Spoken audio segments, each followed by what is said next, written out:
salve senhoras, senhores e afins, aqui é seu amigo Ruach. Hoje faremos a leitura de duas passagens bastante interessantes. Uma delas bastante abordada, a outra tão pouco visitada que poucos conhecem em detalhes. A primeira está no livro de Gênesis capítulo 22 versículos 1 ao 2 e versículos 9 a 12. E aconteceu depois dessas coisas que provou Deus a Abraão e disse-lhe: Abraão, e ele disse: eis-me aqui. E disse: toma agora o teu filho, o teu único filho Isaque, a quem amas, e vai-te à terra de Moriá, e oferece-o ali em holocausto sobre uma das montanhas que eu te direi. E chegaram ao lugar que Deus lhe dissera, e edificou Abraão ali um altar, e pôs em ordem a lenha, e amarrou a Isaque seu filho, e deitou-o sobre o altar em cima da lenha. E estendeu Abraão a sua mão, e tomou o cutelo para imolar o seu filho. Mas o anjo do Senhor lhe bradou desde os céus e disse: Abraão, Abraão. E ele disse: eis-me aqui. E então disse: não estendas a tua mão sobre o moço, e não lhe faças nada, porquanto agora sei que temes a Deus, e não me negaste o teu filho, o teu único filho. Nessa passagem, o tão conhecido Abraão, que dispensa apresentações, o amigo de Deus, o nosso pai da fé, que levou anos e anos esperando uma promessa de Deus, e quando a teve, veio esse mesmo Deus e mandou que ele a sacrificasse. Uma ordem sem sentido, mas que ele obedeceu. Sim, obedeceu. Ele não matou seu filho, mas em seu coração a promessa já estava cumprida. E ele só não levou até o fim porque o próprio Deus, o mesmo que fizera a promessa e mandara sacrificar a mesma promessa, mandou poupar a promessa. Ufa, era só um teste. A segunda passagem está no livro de Juízes, capítulo 11, versículos 30 a 32, 34 a 35 e 39 a 40, que diz: E Jefté fez um voto ao Senhor e disse: se totalmente deres os filhos de Amon na minha mão, aquilo que, saindo da porta de minha casa, me vier ao encontro, voltando eu dos filhos de Amon em paz, isso será do Senhor, e o oferecerei em holocausto. Assim Jefté passou os filhos de Amon a combater contra eles, e o Senhor os deu na sua mão. Vindo, pois, Jefté a Mispá, a sua casa, eis que sua filha lhe saiu ao encontro com adufes e com danças, e era ela a única filha, não tinha ele outro filho nem filha. E aconteceu que, quando a viu, rasgou as suas vestes e disse: Ah, filha, muito me abateste, e estás entre os que me turbam, porque eu abri a minha boca ao Senhor, e não tornarei atrás. E sucedeu que, ao fim de 2 meses, tornou ela para o seu pai, o qual cumpriu nela o seu voto que tinha feito, e ela não conheceu o homem. E daí veio o costume de Israel, que as filhas de Israel iam de ano em ano lamentar por 4 dias a filha de Jefté, o gileadita. Aqui temos o relato de Jefté, um homem da tribo de Manassés, que foi juiz de Israel durante 6 anos. Era literalmente um filho de uma prostituta, sendo por isso rejeitado pelos seus irmãos paternos para que não tivesse parte na sua herança. Até que o povo de Israel, que gostava de abandonar a Deus e adorar outros deuses, caiu nas mãos dos amonitas e ficou sob seu domínio por 18 anos. Aí, os mesmos irmãos que expulsaram Jefté foram até ele e clamaram sua liderança, já que o mesmo comandava um grupo de guerreiros de índole bastante duvidosa. Eles tinham realizado alguns feitos numa cidade chamada Tobi, o que sugeria que ele era escolhido por Deus. Jefté aceita liderar sob uma condição: se Deus lhe concedesse a vitória, ele continuaria como cabeça deles depois de retornar da luta. Sua insistência nisso não era uma exigência egoísta. Ele queria se certificar que o governo de Deus não seria de novo abandonado quando passasse a crise. Sendo ele homem de ação, Jefté não quis perder tempo e foi pro fight. A princípio ele usou a diplomacia com seus inimigos, e isso não surtiu efeito. Tendo em vista que os amonitas perderam território quando os hebreus voltaram do Egito, e agora eles estavam se vingando. Como bater papo não estava resolvendo nada, Jefté foi à guerra com seu exército e os amonitas foram subjugados. Porém, antes dessa luta, Jefté fez um voto meio estranho ante a sua trajetória até então de um homem prático e até mesmo carnal, mas ainda assim devotado a Deus: oferecer em holocausto a primeira pessoa que saísse de sua casa para recebê-lo quando ele voltasse da guerra. E quem lhe saiu ao encontro?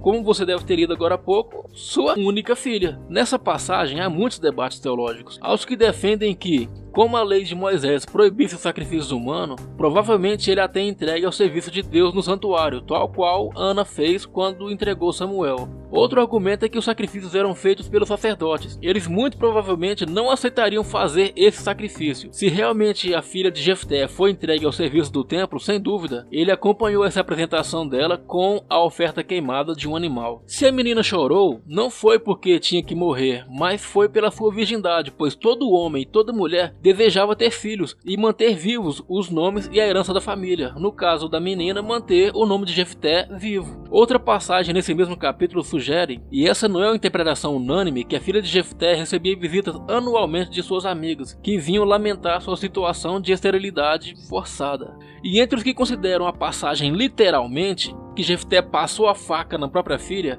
eles mencionam que Jefté estava familiarizado com a prática de sacrifícios humanos das nações circunvizinhas e que o fato de ter sido usado pelo Espírito do Senhor na vitória sobre os amonitas não o tornou infalível em suas demais decisões. E a reação de Jefté seria exagerada se a questão envolvida fosse apenas a dedicação de sua filha em celibato ao Senhor, mesmo que sua posteridade não fosse mais adiante depois desse ato. De qualquer modo, o voto de Jefté foi um ato indevido e precipitado que acabou custando a vida de sua filha. Irmãos, precipitado ou não, Jefté fez um voto totalmente inapropriado e essa é a questão.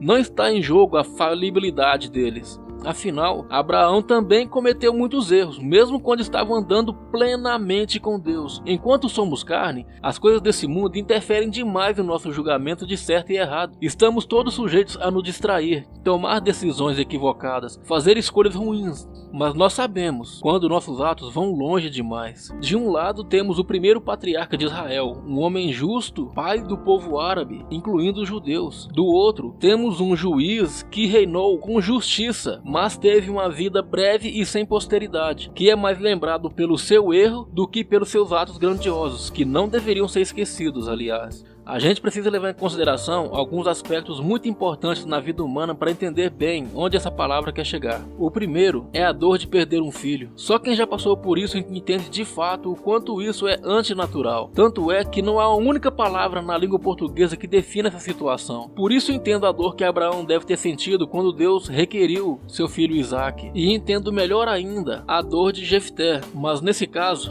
foi ele quem ofereceu a filha, ainda que a oferta inicialmente não fosse ela. Mas Jefté era um homem inteligente, ele sabia dos riscos. E Abraão conhecia os riscos por trás de cumprir a ordem de Deus. Mas há uma grande diferença entre o propósito de Deus e o propósito humano. O propósito de Deus era fazer de Isaque uma grande nação. Mas antes disso testou seu pai e ele foi aprovado com louvor. O propósito de Jefté era dar a Israel a independência dos seus inimigos e fazer com que a fé do povo não se desviasse mais. E esse não é um propósito divino? Bom, o fato é que depois de Jefté houve muitos juízes e o povo continuou se desviando. O segundo aspecto é que, como cristãos, temos que entender uma coisa. O único sacrifício humano que realmente foi aprovado por Deus foi Jesus Cristo, justamente para que não precisássemos sacrificar mais ninguém em nome de causa alguma. Se antes os céus eram fechados, agora temos livre acesso aos ouvidos de Deus. E é óbvio que aquilo que for nossa vontade, em conformidade com a vontade dele, nos será dado, mas deve ser consagrado a ele antes de tudo. Atualmente, o cristianismo segue por um caminho estranho, cheio de mensagens psicológicas, fórmulas de conduta mais baseadas na maçonaria que nas bases bíblicas, campanhas para a prosperidade, músicas de temática tendenciosa que atingem nossas emoções, mas anestesia nosso entendimento. O cristianismo atual está esquecendo o que significa aquele mandamento: honrar pai e mãe. Devemos honrar em todo o tempo, mesmo quando eles estão errados, mesmo quando não concordamos com eles, mesmo que eles estejam entendendo errado nossas intenções. Mas isso não quer dizer que não devemos ser serenos e buscar dialogar, expor nossas discordâncias, chegar a um meio termo. Mas em nome de Jesus, e será que Jesus realmente tem algo a ver com isso? Estamos trocando o honrar pai e mãe pelo deixar pai e mãe para fazer a obra de Deus, como se Deus se agradasse dessa rebeldia, como se fosse natural esse fanatismo religioso que gera escândalo ao invés do bom testemunho. É esse bom testemunho que cedo ou tarde gera frutos, talvez frutos a ser colhidos somente na vida eterna. Não sacrifiquemos nossa comunhão com nossa família em nome de Deus. Temos uma promessa de que Deus jamais nos abandonará, mas não temos a promessa de que nossa fé será um caminho plano e sem obstáculos, porque não será. Quando a igreja se torna mais importante que nossa família, a igreja está no altar. e não o próprio Deus que alegamos servir. Então sacrifiquemos o que Deus pedir, e Deus não quer que nossos pais sejam sacrificados.